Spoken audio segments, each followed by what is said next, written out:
Hey, you guys, how are you doing? Welcome to the last book club.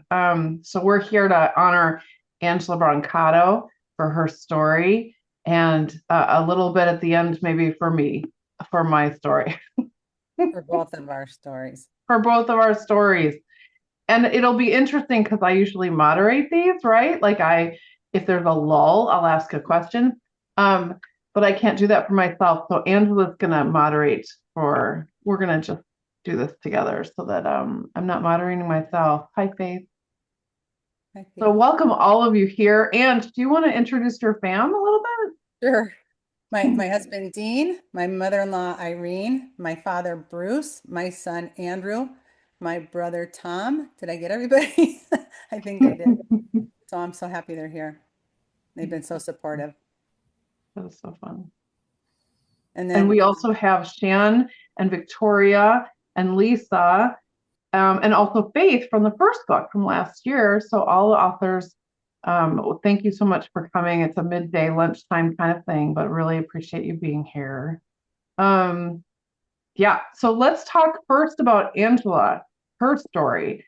So one thing that was different, I think, about your story, Ange, is we have these hard things that happen, and then we kind of try to rise above those or learn a lesson or have some gratitude about it. And yours was over 50% good news. Like it was a love story. Hello, Dean. So do you want to like talk about that, like the process of writing? Because you had a first draft before that you threw out. yeah, I think it was really dark, the first version, and I wanted it to be ultimately uplifting and hopeful because I Mm. felt like there would be women that have gone through this, maybe not twice. And I just felt like, especially in your 50s and that that you can reinvent yourself. You're never too old to reinvent yourself. And it really, the whole experience just caused me to have such a seismic shift in my own beliefs about what I could Mm. do and who I could be. So, so yeah, Yeah, one of those beliefs was that you are worthless without being married, without a man. mhm. So I wonder now that you have Dean, not that he cured that for you, but like, is there part of you that still feels that way? Can you stand alone in the world, um, believing that you are enough? Is, I guess, my question. I think I had to prove that to myself when I lived on my own because I had never lived on my own. And so that period of time in the city and having to figure things out proved to me that I could. And so I think our relationship's different in that it's just the whole dynamic's different because of the person that came into it, the person I was when I came into it. Mm. So, and the person I chose as well. You chose. Isn't that like, and that little sentence at the end, and the person I chose. Like I had a choice. I have to give a shout out to Andrew, my son. He's the person that was at the zoo. We had the zoo trauma. Yeah. So every time we tell that story, we're both triggered. But yeah, Andrew was the second grader, second or third grader when I went Hmm. third. Okay. So it Yeah, still that comes was up. crazy. So I have to say when I was, looking over the story again this morning, oh, okay, so, Tami was with me. We were reading your story out loud in a group, and I was reading that part. That was my paragraph, and I could barely get through it as a mother. And I lost it again this morning rereading it. It broke my heart. It breaks my heart every time. And I'm so appreciative that you put it in the book because these are the moments that people need to see how hate and judgment impacts people, but not just the adults, but the children. And that's the thing. And it stays with them forever. And so I'm just grateful for the lesson that's out there for other people. But yeah, it broke me. And Tammy knows, like I literally almost left the call. I think we ended it right after that too, because there were several moments, in the book that we had to stop, but that one that was it. And then Dean, I also want to say you are exactly how I pictured you. I had this. So there's a show on TV that I was visualizing. I had never seen you before, but there's a man in this character in the show, and I was visualizing what you looked like and who you were at your core as this man, and Mhm. seeing your face. It's you are absolutely this man. This is how I pictured you. And it is like so incredibly beautiful of this relationship and this love story. And I told Ange, I felt like this whole thing needs to be a movie. It would be the greatest love story of all time. And I'm so grateful that this was in this book. It was a very different story than, a lot of us had health challenges, and to have these two stories, at the end was a different flavor to the book. And it's something I've never personally been through, so grateful to do it, and so grateful to meet your family, like to be in like a little, it was almost like being invited into your family, and really get to see all of that and to see the love and support and how you guys built that. So anyway, I just wanted to say thank you. And to Dean and Andrew, it's so nice to know you. And Andrew, making that mala for you was very special because, reading about that and having that impact, it really made an impact. So I feel very connected to all of you because of this story. So thank you for writing it, Anne. Thank you. That's makes me emotional hearing that. Um, and I think seeing these guys here and their support through all of this was crucial. And so, grateful to my parents and my brother and Andrew and um, Dean. I did everything I could to chase Dean away, to push Dean away, and he wasn't having it. So, credit to him for I was still healing, I was still healing. And he was just, I'll be whatever you want me to be, but I'm here, you know. And so I so appreciated that. So, Tammy, we could talk about you. No, let's ask you some more questions. So, there's a moment in your story where you're crying at the table. Um, and I think it hit me more, we edited each other's stories many times, and that's a different hat, right? But when you read it as a reader, that moment for me was big, and you described it as like wasting so much time because you were waiting for them to change. And I think that's relatable. Like a lot of women might have moments where they'd like their partners to change or their parents to change or their children to change even. So you want to talk about that at all? Just that like that I felt was like my lowest moment was just I'm here with like grocery bags full of clothes and my crap because I just like grabbed it all and left. And I'm relying on my kid's dad for an apartment, a place to live. I needed a place to live. And I mean, how much lower, it was just the lowest feeling. And I had to just let it all out and then decide, okay, you cried. Now what are you going to do next? You got to do something next. You've been through this. You lived through it last time. You'll live through it this time. What's the next step are you going to take to start fixing this? Yeah, that was my favorite when you said just one thing I can do in the direction of where I'd like to go. Yeah. Beautiful. Yeah. Morning, guys. I'm glad that I'm able to hop on. Hi, Ange. I love you here, Angela Brancato. Thank Beautiful. You're you. looking beautiful this morning. Thank you. Um, I was so happy to read your story because when I met you, to me, you were a little, you know, not so open. You were more reserved, you know. And now I understand why. And I get it. Because even though I talk and you guys get to know who I am, I was probably the same way, because of things that I've been through. So you are a little guarded. You don't want to express too much emotion like the rest of us. But, you know, when I read your story, oh my God, it's such a beautiful story because, I love love. That's just who I am, even though I've been through a lot myself. but it's just great to see mature love. It's not like you were young, you were in your 50s and still seeking and you still found that, because a lot of older people give up on love. And I understand why you were so skeptic of Dean. I get it. But I'm glad that he was so patient, and kind to wait and to just let you be yourself and let you grow to trust him, because that's what it was. You weren't trusted. And I was the same way, as I said, so I get it. And I love your story. It's beautiful. Thank you. As you know, I work with mature people too. And this is what we like to talk about, romance.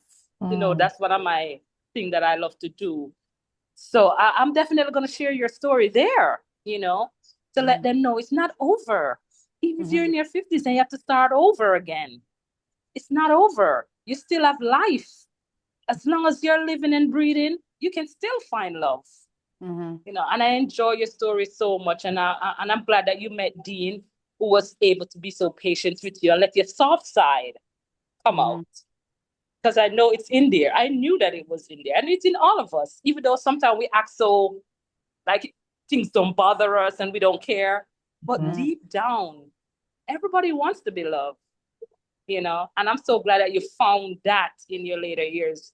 So you'll be even more appreciative of it, unlike sometimes when we are young, we take things for granted, we don't understand ourselves and stuff like that. So it's a beautiful, mature love story that I'm going to share with my group of people that they can still find love.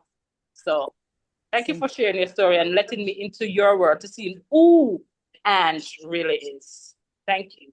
I don't know if we mentioned that Angela's got another story in the book as well. So she's got a story in each book, the earlier one as well. So yeah. Thanks for sharing that, Angela.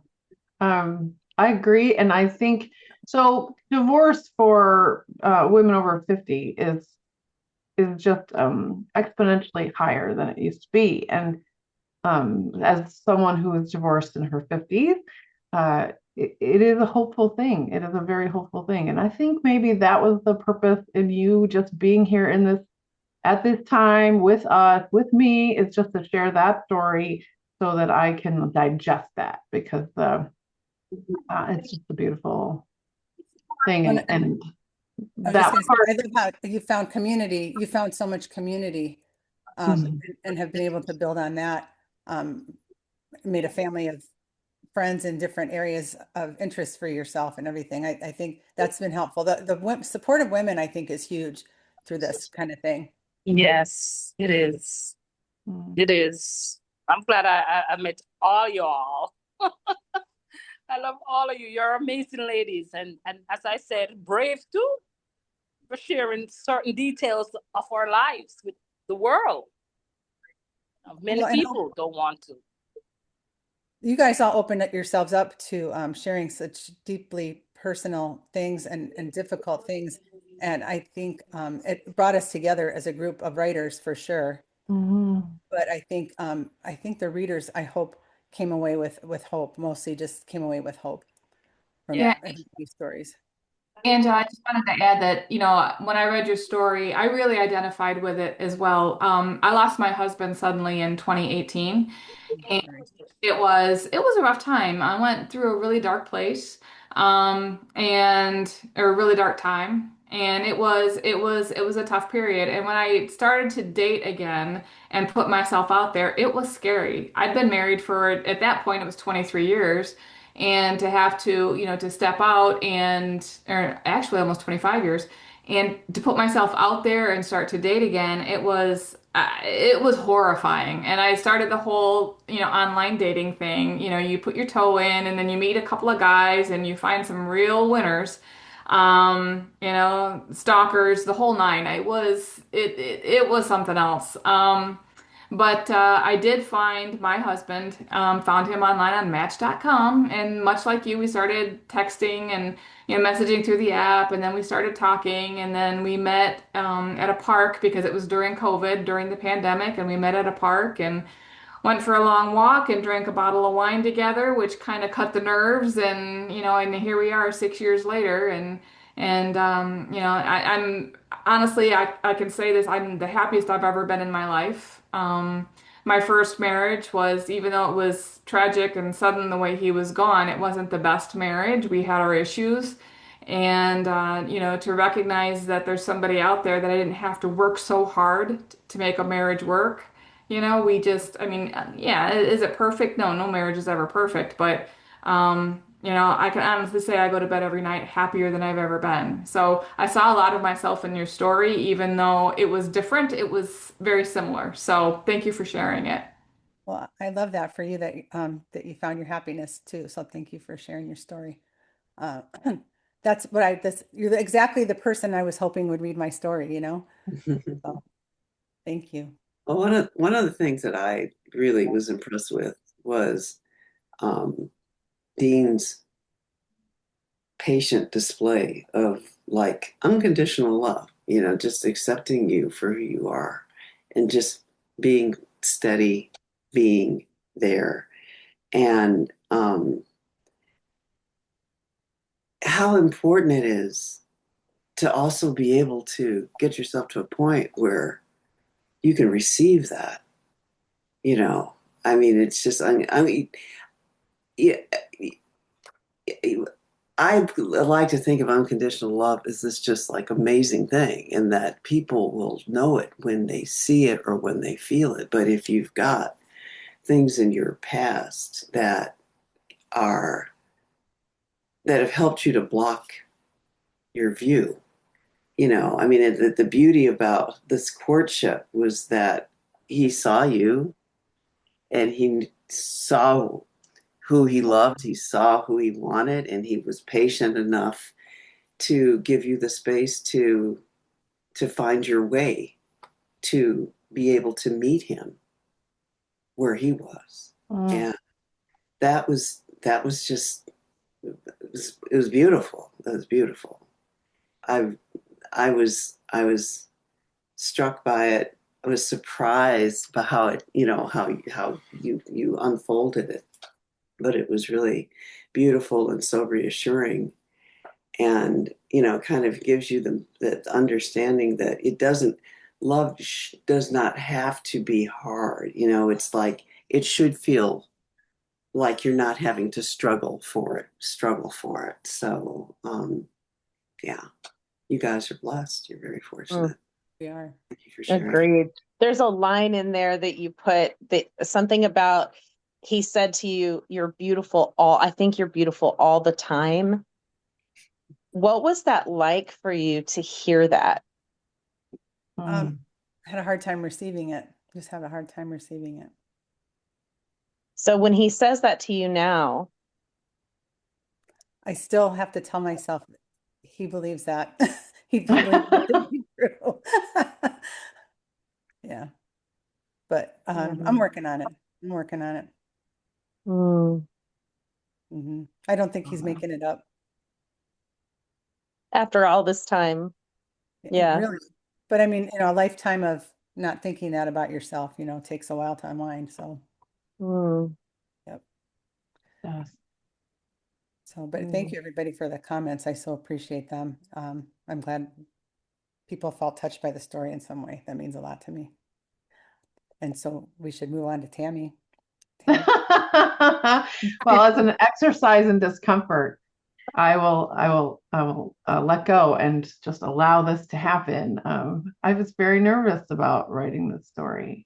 Why did you write this story? That was my big question, because you did say so many times how uncomfortable you were to share that about childhood hunger. Yeah.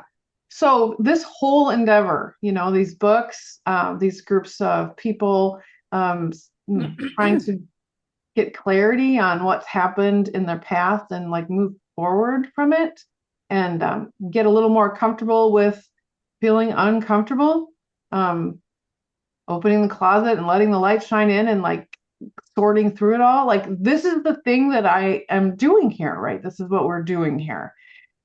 But it applies to me as well, right? So maybe we create the things in the world that we need the most. But I've told all the other stories easily. I can easily talk about what has happened to me, but it's more difficult to tell a story when you were the one taking the action. Like eating disorders are really a difficult thing because of the shame involved, right? No one else is holding the fork. No one else is feeding me. Like I am the one doing that. And so it's been I don't know what I like my on the inside it feels like an emergency. Like someone's gonna jump out and accuse me of doing something horrible or being a terrible person, or I don't know. Like it's irrational. It doesn't make any sense at all. Um, so I wanted to tell it because I feel like I'm not the only one, you know. Tammy and I had a pretty lengthy conversation about what we talk about what story we're going to write. And she was just kind of talking to me about, I think, about your history, and it came up about that you were hungry as a child. And I said, Tammy, in this country, I never think about, I think, you get kids get free lunch at school and people get food stamps and stuff. So I figured everybody's covered, right? I never think of a child literally going to bed hungry. You hear it, but it just, never knew anybody that lived through that. And so I felt like that you should tell that story, but obviously it's your story to tell. So it took a little bit of, I think, working through it in your own mind to get yourself there that you could even write about it. Yeah, yeah. And I ate a lot of cookies and bread in order to write it. I mean, let's just be honest. I don't drink alcohol, so if I did, I probably would have drank my way through that, right? And I didn't do anything to create that. That's just the situation I was born into, and I think a lot of our stories, no matter what they're about, is the situations, the climate, the culture that we're born into, and then like overcoming that. So I don't feel any shame about the lack of food. I mean, 15% or so of children in this country have the same situation. I had 5 meals a week till I was 12 years old, but it was enough because I'm still here. Yes. Um, Tami, when I read your story, as what Anne just said, I can relate to what she's saying. I didn't thought that in America, before I got here, that is, that kids were hungry because they were feeding the world. They were feeding kids in Africa and doing yeah, all of these. that's what they would say at church. Like, they're starving kids in Africa. Eat your food. Right. Or we'd have food drives or money drives for African children. But there are children in the congregation here who are suffering. And I Mhm. know that now. Yeah. But back then, when I was hungry, because I can relate to what you're saying, we didn't have it. I'm from a third world country, so when I came here, what I saw, I couldn't believe, because I saw what you're talking about children being hungry, and even at church, because I attend a church and I see it. That's why we do a lot of potluck sometimes, where we bring food, and we see the kids, and the kids are always eating it up. So I know that a few parents, they're on help assistance, but somehow the kids are still hungry, So I understand it when I came here. So, Tami, I'm just glad that you're here and you're able to. I guess we're all still a work in progress. Get over that addiction, because that's what it is. You start latching onto food because you didn't have enough, and that starts to make you feel comfortable with food. So, I'm so glad you shared that story, because we need to shine a light on that. Yeah. So there's also this like mentality or mindset about what enough is. And we kind of live in a culture where it's never enough. Like you can binge Netflix for 5 hours and like struggle to get to bed, but you're still thinking that was not enough TV. Or you're like scrolling on your phone. It's not enough. There's this mindset of not enough. And I think, we can reframe that as well. Like we have more than enough of what we need. That is true. That is true. We tend to have this abundance here sometimes that we take for granted, and we keep doing.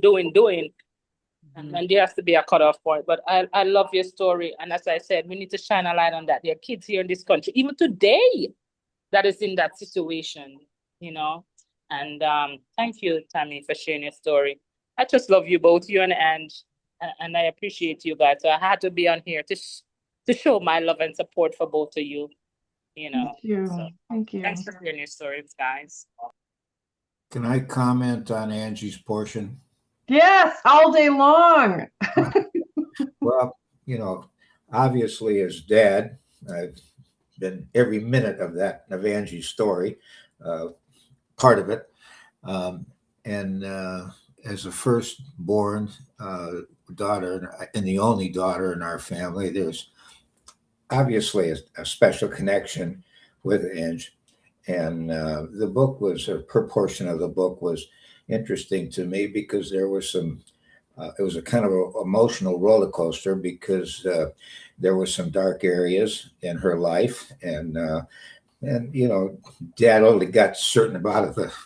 It was all filtered when it got to Dad, which is I understand that, but what's interesting to me was the portion about Dean. Of course, that all went on 2,000 miles away. So, I mean, I was again, it was filtered coming to Dad, but it was very the dark portions were very sad to me, and the portion with Dean, it was very happy to me, and I had a better understanding of her relationship. And Dean is a man, and we appreciate our family appreciates Dean a lot. And but anyway, so the book was an emotional roller coaster for me, and of course, again, I lived all of it with her. Again, most of it from a distance because it was filtered. Mom and Dad, everything is filtered to Mom and Dad, which is okay. I guess that's the way life is supposed to be. But anyway, and kudos to you for having the courage to open up like you did and share your life with the world as it is. Thanks, Dad. Love you. If I can make just a quick comment as well. Mhm. Am I unmuted? No, you're good. You're good. Okay. Sorry. All right, excellent.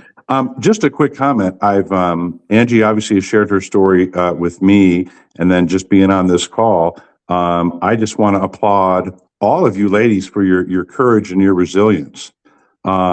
It's really remarkable to see. I'm glad to hear and share it. And I know a lot of Angie's story, but I've heard now a little bit about some of your other ladies' stories, and I really applaud all of you for your courage and your resilience. Thanks, Tom. Thank you, Tom. I wanted to throw my 2 cents in there and piggyback off of my grandpa and my uncle, and I can relate to the filter that my grandpa kind of went through. And obviously, as Angie's kid, it makes sense that, you wouldn't want to have your kids see the depths of kind of your depression that as you go through it. And so and I mean, my mom and I are really close.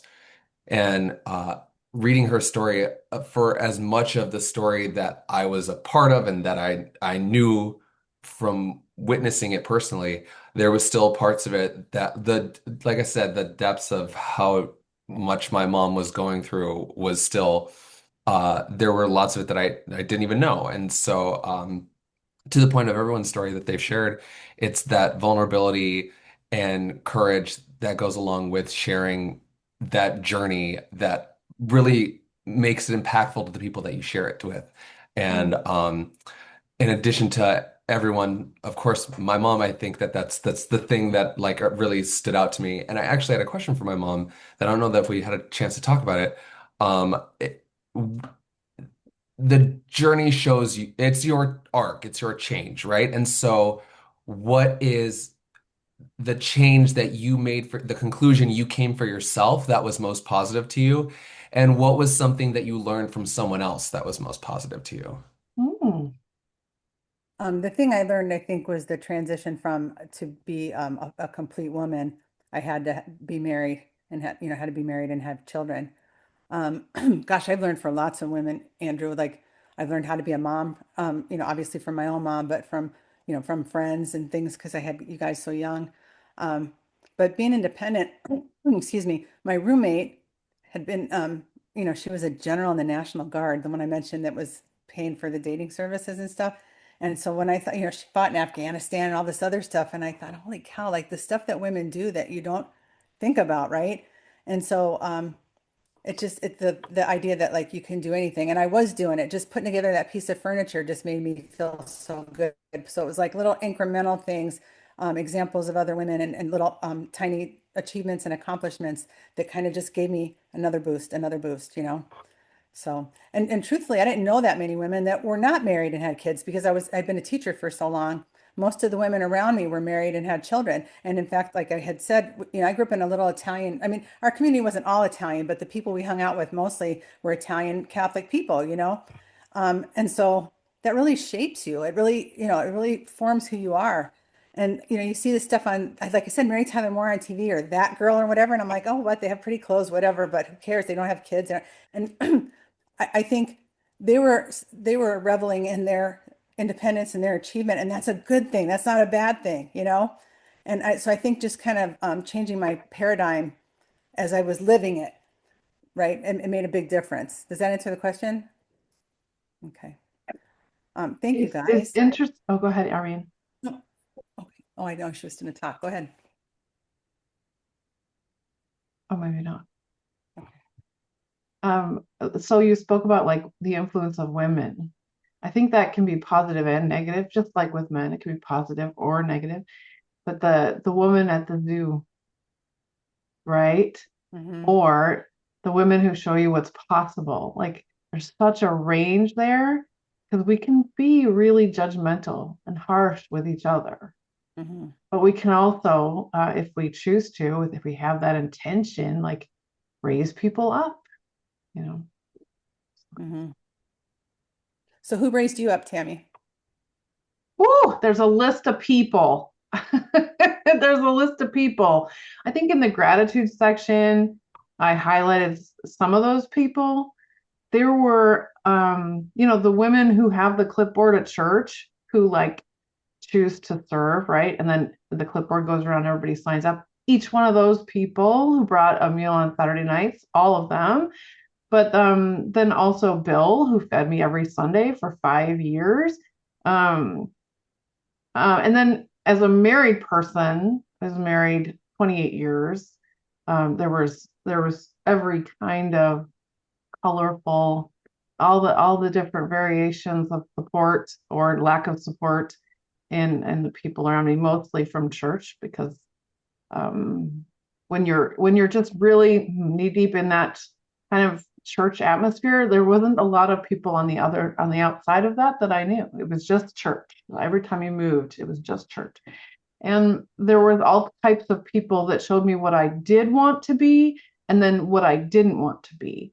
I'm very sensitive to being judged by others. I don't want to be judging other people because of how that makes me feel, right?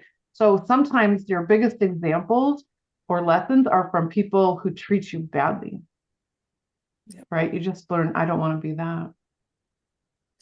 And you reinvented yourself. I mean, you reinvented yourself as an independent person, a person who took care of herself, a wife and a mom, and then not a wife and a mom. You've been repeatedly resilient throughout your life, and used those non-examples to kind of propel you away from that. Well, Shan has the resilience tattoo as well. Talks about in her story. There it is. But I there are times when I'm just tired of being resilient. And no one is coming to give me that break. Like I need to take that break myself. It's been a road, like to learn how to take care of my own body, my mind, my soul, and create boundaries to protect me, but also to serve others in a way that is effective. Um, I think the thing I want most is just to connect with other people, and this project allows me to do that on a really deep level, and I love it. Well, you bring so much compassion to it. There, we were meeting weekly before the book, the whole group, And Tami would cry almost every time as we True shared. story. You know, because of it just moves her so much, people opening up and sharing these things. But when you come from the place that you come from, or that we've come from, you feel that hurt and pain that other people go through, I think, really deeply. Yeah. I think no matter what the hard thing is, like each one of us on the call probably have a hard thing or two.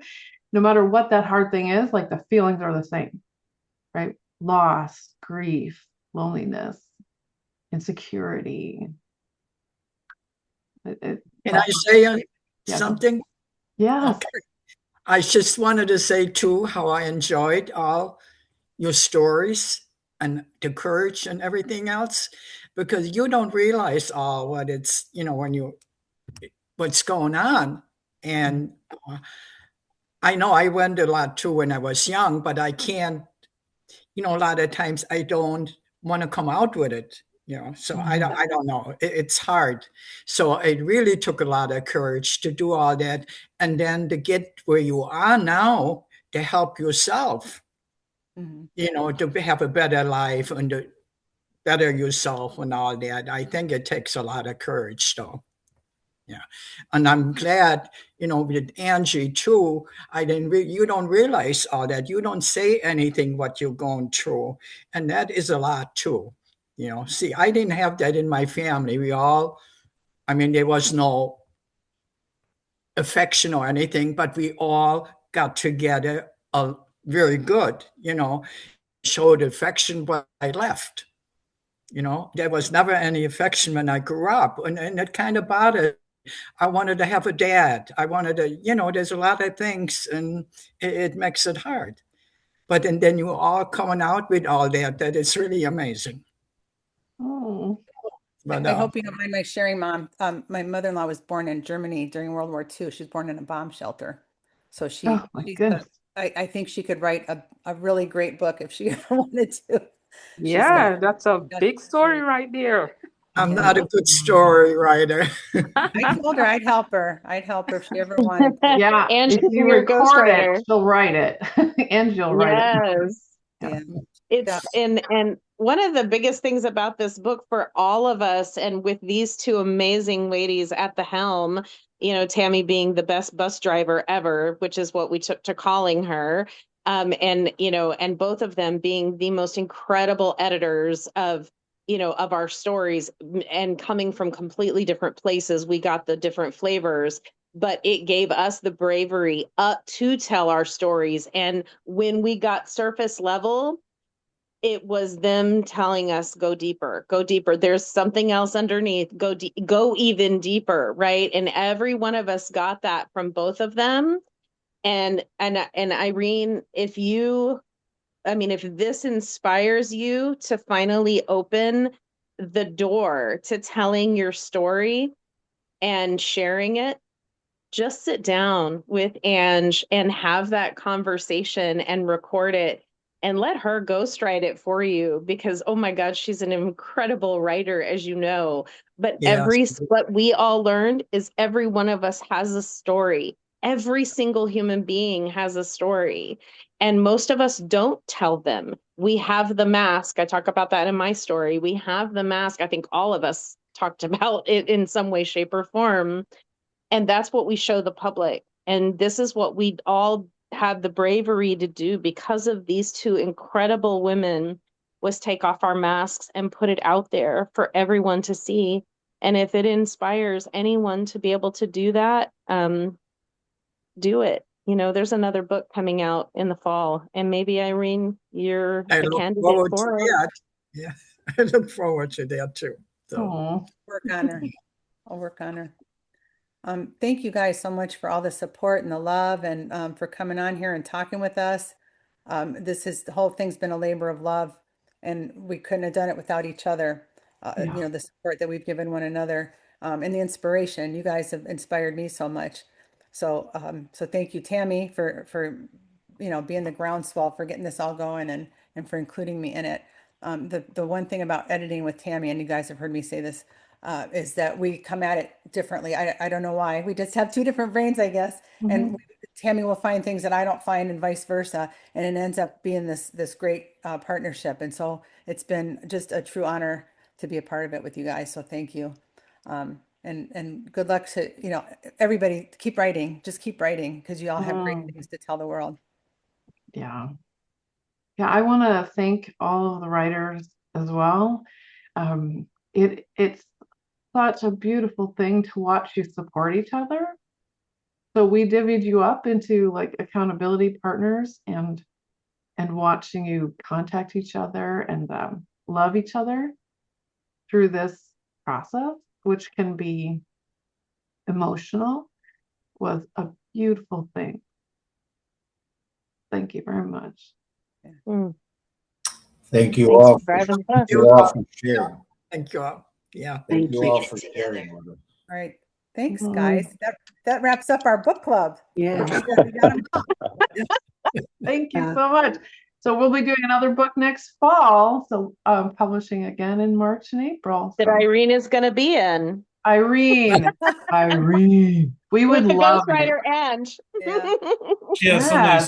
She has so many stories that she could write a book herself. Really? Yeah, do it. It's never too late to write that book. Yeah. Right. Well, and that's some of you guys have used this to launch your own books. You wrote the chapter, but then have taken off from there. So I think it's a good way to dip your toe in the water. It's been a privilege. As someone who's doing that, I already told Tami I can't even imagine anyone else ever editing my books, and I am so grateful because she has already edited a book proposal that I have submitted, and working with her outside of the group has also been such a joy and a labor of love and increased friendship. And then working with Ange, in a different capacity. I am so grateful for each and every woman in this that has been in this book, and even in Brave, with Faith and a couple of the people in Brave allowing me to read their story and get the sneak peek ahead of time. It's so beautiful because it's so healing. It's so incredibly healing to tell it and get it off your heart. And get it out of your body and onto the page, and then to hear the feedback from other people. And I think each and every one of us, that's been so cool. So, I just want to say thank you to all the guests that showed up, and to see Ange's, whole family show up for her, and Jody show up for Tami. Like, this is so beautiful. And Faith, like, thank you for, for showing up. Like, this is why we do it, right? We get the feedback from you guys that it made a difference. And Jody, hearing that that's Ange's story, like, made a difference for you. And Irene, like, hearing all of this is so incredible. And then hearing the parents and the kids, this is why we do it. Because now it's out in the world. And if we get to make a difference for them, for anybody else, we win. So all of us won, and we'll continue to do that. So keep sharing the book, guys. Please, if you haven't written a review on Amazon, go write a review for us, because that would be amazing too, to help it get out into the world, that it's not just our friends and family, because there are people out there that need to hear our stories. So thank you all so much. And Ange and Tami, we love you guys from the absolute bottoms of our heart. I love you guys. Yeah, we love you forever. I can't believe it's over. Like, this is the end, but it's not the end of our friendship, but it is like, it's the end of this journey. And, it's been kind of neat to stay connected through all of this. And I'm just super teary because, it's like, being the stage manager and it's the last day of the show. And that's how it feels for me right now. So I'm just blessed. I feel like I'm gonna cry. I love you, ladies. It was such a pleasure. Such a pleasure. Thank you again, everybody. It's been great being here with you today. Thank you. Thank you so much. Have a great weekend. Thank you for coming. It's so good to meet you all. Bye. Thank you. Bye, everybody. Bye.